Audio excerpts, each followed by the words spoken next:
नमस्कार। प्राचीन भारत की महान जन समुदायों की गाथा की श्रृंखला में इस बार हम बात करेंगे प्राचीन दक्षिण भारतीय जन समुदायों में से एक मूलक की। ये वो जन समुदाय था जिन्होंने वैदिक और पौराणिक परंपराओं के बीच सेतु का काम किया। मूलक जन समुदाय का नाम पुराणों, जातक कथाओं और बौद्ध ग्रंथों में मिलता है। वे कभी मौलिक, कभी मूलक तो कहीं मलिक कहे गए। तो आइए जानते हैं प्राच्य भारत के जन समुदाय मूलक के गौरवशाली इतिहास के बारे में।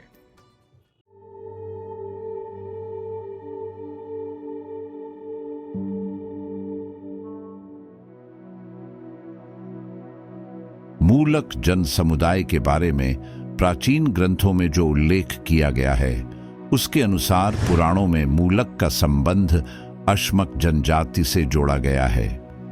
कुछ स्थानों पर अश्मक को उनका पूर्वज और मूलक को उसका उत्तराधिकारी कहा गया है। गरुड़ पुराण के अनुसार राजा अश्मक का पुत्र मूलक था, जिसने अपने पिता के पश्चात दक्षिण दिशा के राज्य पर शासन किया। इन दोनों जनजातियों का क्षेत्र परस्पर सटा हुआ था, जिससे यह संकेत मिलता है कि कभी दोनों एक ही वंश की शाखाएं रही होंगी, जो बाद में स्वतंत्र हुई। मार्कंडेय पुराण, विष्णु धर्मोत्तर और महाभारत में इन जनजातियों के उल्लेख से स्पष्ट होता है कि उनका अस्तित्व रामायण काल से लेकर द्वितीय शताब्दी ईस्वी तक बना रहा। कौटिल्य के अर्थशास्त्र पर भट्ट स्वामी की टीका में भी मूलक देश का उल्लेख मिलता है। उनके अनुसार मूलक प्रदेश का क्षेत्र वर्तमान महाराष्ट्र के समान था। इससे यह संकेत मिलता है कि यह जनजाति उस भूभाग में बसी थी जिसे बाद में महाराष्ट्र नाम से जाना गया। बौद्ध ग्रंथों में भी अश्मक और मूलक को एक दूसरे से संबंधित किंतु पृथक जनजातियां बताया गया है। मूलक एक प्राचीन जनजाति थी जो दक्षिण भारत में निवास करने वाले अश्मकों के अत्यंत समीप मानी जाती है। यह जनजाति भारतीय इतिहास के उस भूभाग से जुड़ी थी जहां अनेक प्राचीन समुदायों ने अपनी सांस्कृतिक और राजनीतिक पहचान बनाई। मूलक जन समुदाय का उल्लेख अनेक प्राचीन ग्रंथों, पुराणों, बौद्ध साहित्य और ऐतिहासिक अभिलेखों में हुआ है, जिनसे इनके भौगोलिक स्थान, वंशीय संबंध, सांस्कृतिक संपर्क और राजनीतिक अस्तित्व की झलक प्राप्त होती है। प्राचीन ग्रंथों जैसे मार्कंडेय पुराण, विष्णु धर्मोत्तर और महाभारत में इन जनजातियों के उल्लेख से स्पष्ट है कि उनका अस्तित्व रामायण काल से लेकर द्वितीय शताब्दी ईस्वी तक बना रहा है। यूनानियों ने इन्हें अस्केनोई कहा है, जो उत्तर पश्चिमी भारत के अश्मकों से अलग थे। इससे यह साफ है कि इन जनजातियों की प्रसिद्धि पश्चिमी जगत तक पहुंची थी।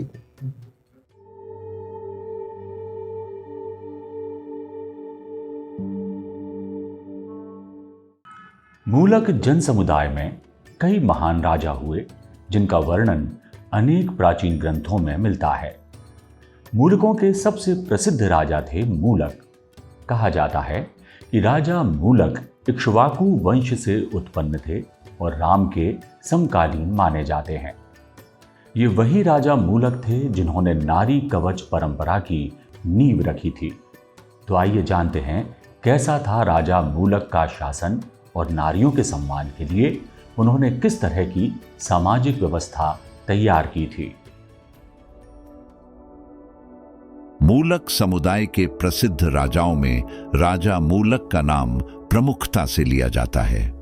राजा मूलक राम के समकालीन माने जाते थे और इक्ष्वाकु वंश से वो आते थे। उनके जीवन से जुड़ी कथा के अनुसार राजा मूलक को दैवीय शाप के कारण कुछ समय स्त्रियों के बीच रहना पड़ा और उसी काल में उन्होंने नारी कवच परंपरा की शुरुआत की। यह एक ऐसी सामाजिक व्यवस्था थी जिसमें स्त्रियां न केवल धार्मिक अनुष्ठानों में बल्कि रक्षा और प्रशासन से जुड़े महत्वपूर्ण कार्यों में भी हिस्सा लेती थीं। इस परंपरा ने उनके समाज को विशिष्ट स्वरूप दिया। इससे यह भी प्रतीत होता है कि मूलक समाज में नारी को उच्च स्थान प्राप्त था और शासन संरचना में उसका प्रभाव देखा जाता था। वायु पुराण में अश्मक और मूलक दोनों को इक्ष्वाकु कुल के वंशज बताया गया है तथा स्पष्ट रूप से कहा गया है कि वे सूर्यवंशी परंपरा के अंग थे। गरुड़ पुराण की कथा में भी इसका समर्थन मिलता है, जहां यह उल्लेख है कि मूलक जनजाति के प्रवर्तक मूलक राजा अश्मक के पुत्र थे और यह राजा अश्मक भगीरथ के वंशज थे। इससे यह निष्कर्ष निकलता है कि अश्मक और मूलक दो भिन्न जनजातियां थीं, परंतु उनका वंश एक ही राजवंश इक्ष्वाकु या सूर्यवंश से जुड़ा हुआ था।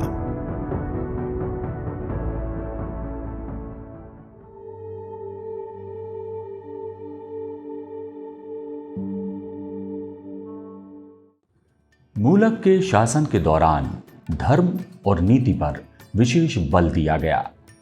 उनका शासन प्रजा के हित में था और वे प्रजा को न्याय देने वाले राजा के रूप में प्रसिद्ध हुए। वे वेदों के ज्ञाता, यज्ञों के अनुष्ठाता और धर्म संरक्षक थे, किंतु उनके शासन की विशेषता ये थी कि उन्होंने धर्म को केवल अनुष्ठानों में सीमित नहीं रखा, बल्कि उसे व्यवहार में भी उतारा। प्रजा की रक्षा, स्त्रियों की स्वतंत्रता, शिक्षा का विस्तार और कृषि को प्रोत्साहन देना उनके शासन के प्रमुख उद्देश्य थे। मूलक समाज में धर्म का स्थान अत्यंत महत्वपूर्ण था। यहाँ वैदिक परंपरा के साथ साथ स्थानीय देवताओं की उपासना भी की जाती थी। गोदावरी देवी को यहाँ की अधिष्ठात्री मानी जाती थी, जिनके नाम पर अनेक यज्ञ और उत्सव होते थे। कुछ स्थलों पर नाग, यक्ष और मातृका पूजाओं के प्रमाण भी मिलते हैं। यह वैदिक और लोक परंपरा का अद्भुत संगम था। समय के साथ यहाँ बौद्ध धर्म का भी प्रसार हुआ। प्रतिष्ठान में महायान परंपरा के विहार स्थापित हुए और व्यापारी वर्ग ने बौद्ध भिक्षुओं को प्रोत्साहन दिया।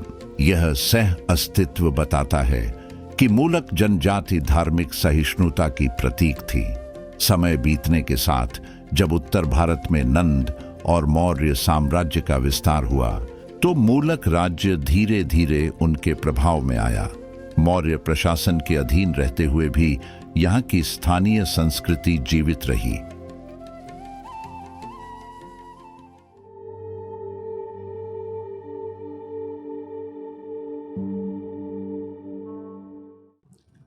मूलक समुदाय का उल्लेख पुराण और महाभारत जैसे कई प्राचीन ग्रंथों में किया गया है। बौद्ध ग्रंथों के विभिन्न पाठों में मूलक नाम थोड़े बहुत भेद के साथ मिलता है, जिसके प्रसंग मूलकों की भौगोलिक स्थिति को भी स्पष्ट करते हैं। महाभारत और पुराण में वर्णित कथाओं में भी मूलक राज्य और उसके विस्तार के बारे में उल्लेख किया गया है। मूलक का नाम बौद्ध ग्रंथों के विभिन्न पाठों में थोड़े बहुत भेदों के साथ मिलता है। उदाहरण स्वरूप सुत्त निपात के बर्मी पाठ में मुलाकार रूप में इसका उल्लेख मिलता है, जबकि सिंहली पाठ में इसे अलका के रूप में लिखा गया है, जो ध्वन्यात्मक रूप से मूलक से साम्य रखता है। इससे यह संकेत मिलता है कि मूलक शब्द प्राचीन भाषाई रूपांतरणों में विभिन्न रूपों में प्रयुक्त हुआ। बौद्ध ग्रंथ सुत्त निपात के दो प्रसंग मूलकों के भौगोलिक स्थिति को स्पष्ट करते हैं। इसके अनुसार अश्मक और मूलक गोदावरी नदी के तटवर्ती क्षेत्रों में निवास करते थे। सुत्त निपात में मूलकों की राजधानी पतित्तन अथवा प्रतिष्ठान का उल्लेख मिलता है, जिसे वर्तमान काल में पैठण के नाम से जाना जाता है। महाभारत और पुराणों में वर्णित कथाओं के अनुसार मूलक और अश्मक के राज्य अलग अलग क्षेत्रों में विस्तारित थे। बौद्ध पाली ग्रंथों में असक को उत्तर में मूलक से तथा पूर्व में कलिंग से पृथक बताया गया है। परमत्त ज्योतिका में उल्लेख है कि गोदावरी नदी आंध्र प्रदेश के दो राजाओं अस्सक और अलक के राज्यों के बीच की सीमा रेखा थी। अतः यह नदी मूलक और अश्मक दोनों के लिए भौगोलिक विभाजन रेखा का कार्य करती थी। विष्णु धर्मोत्तर पुराण की पौराणिक परंपरा भी इस तथ्य का समर्थन करती है कि दोनों जनजातियां अलग अलग राजनीतिक इकाइयां थीं।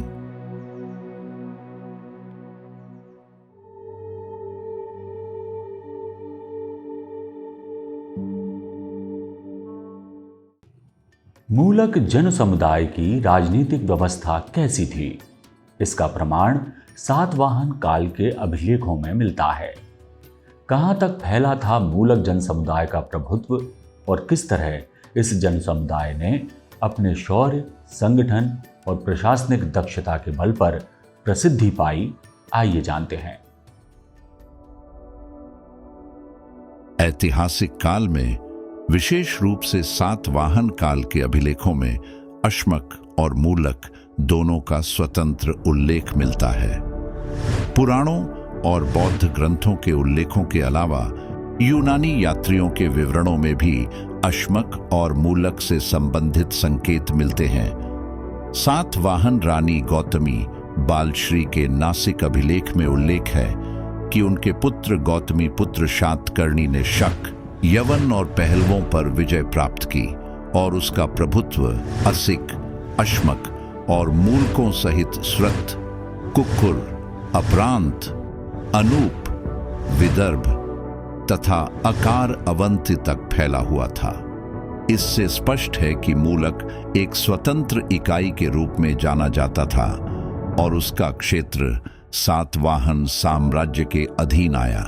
यह उस जनजाति की ऐतिहासिक स्थिति को प्रमाणित करता है जिसने दक्षिण भारत के राजनीतिक जीवन में महत्वपूर्ण भूमिका निभाई।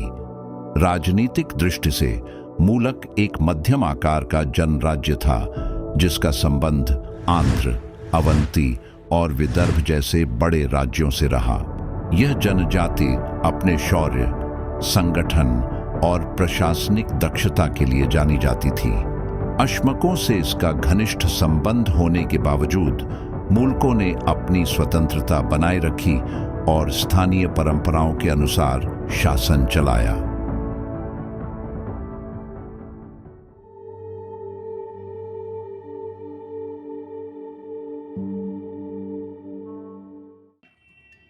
मूलक जन समुदाय के काल में कला और स्थापत्य का विकास हुआ। गोदावरी तट पर पत्थर की गुफाएं, स्तूप और मठ मूलक काल की समृद्ध कलात्मक परंपरा के प्रतीक हैं। भाषा और साहित्य के क्षेत्र में भी मूलक जनजाति का योगदान उल्लेखनीय रहा है। आइए जानते हैं कैसी थी मूलक समुदाय की सामाजिक व्यवस्था और कैसे कला और संस्कृति मूलकों के काल में फली फूली। नासिक और कन्हेरी की गुफाओं में जिस स्थापत्य शैली का विकास हुआ उसकी जड़ें मूलक अश्मक क्षेत्र की शिल्प परंपराओं में खोजी जा सकती हैं। यहाँ के शिल्पकार अपनी विशिष्ट मूर्तिकला और धातु कला के लिए प्रसिद्ध थे। भाषा और साहित्य के क्षेत्र में भी मूलक समुदाय ने अपनी अलग छाप छोड़ी। इतना ही नहीं, यहाँ की स्थानीय भाषा प्राकृत के रूप में विकसित हुई, जिसे बाद में सातवाहन शासकों ने राजभाषा के रूप में अपनाया। इस भाषिक परंपरा ने मराठी और तेलुगु भाषाओं के निर्माण में भी भूमिका निभाई। समय बीतने के साथ जब सातवाहन साम्राज्य का विस्तार हुआ तो मूलक प्रदेश उस साम्राज्य का अंग बन गया। इस युग में पैठण सातवाहन शासकों की प्रमुख राजधानी बनकर उभरा। यहीं से दक्षिण भारत के व्यापारिक मार्ग अरब सागर की ओर जाते थे, जिससे यह प्रदेश अत्यंत समृद्ध हुआ। उन्होंने अपने स्वायत्त अस्तित्व को बनाए रखते हुए बड़े साम्राज्यों के साथ सहयोग का मार्ग अपनाया। यही कारण था कि वे लंबे समय तक अस्तित्व में रह सके।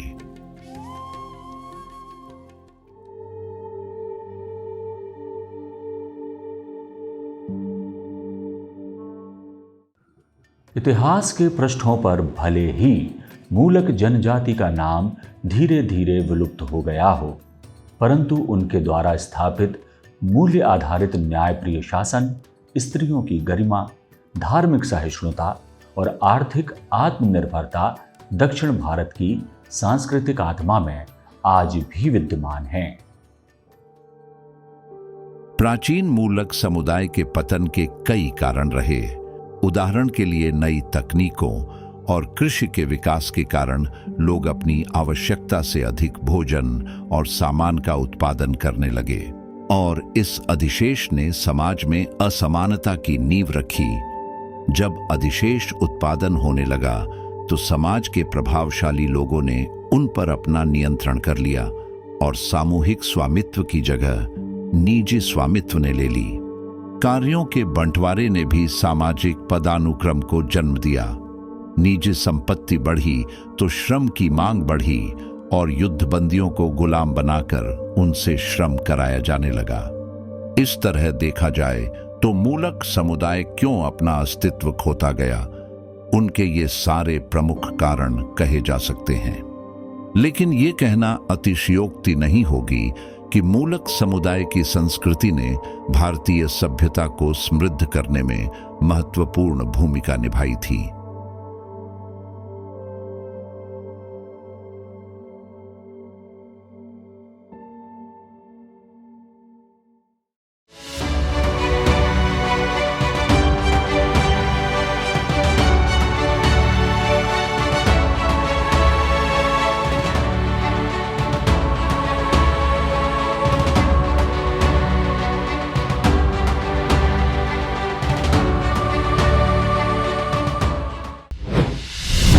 वे शूरवीर हैं, वे कर्मवीर हैं, वे निपुण योद्धा हैं, वे भारत का कुल हैं, वे भारतवंशी हैं जिन्हें लोक समाज ने भुला दिया है। ऐसे ही विस्मृत युगयुगीन भारतवंशियों की खोज और पुनरान्वेषण से वैश्विक समुदाय का सुपरिचय करेंगे। वीर भारत न्यास के YouTube चैनल वीर भारत में।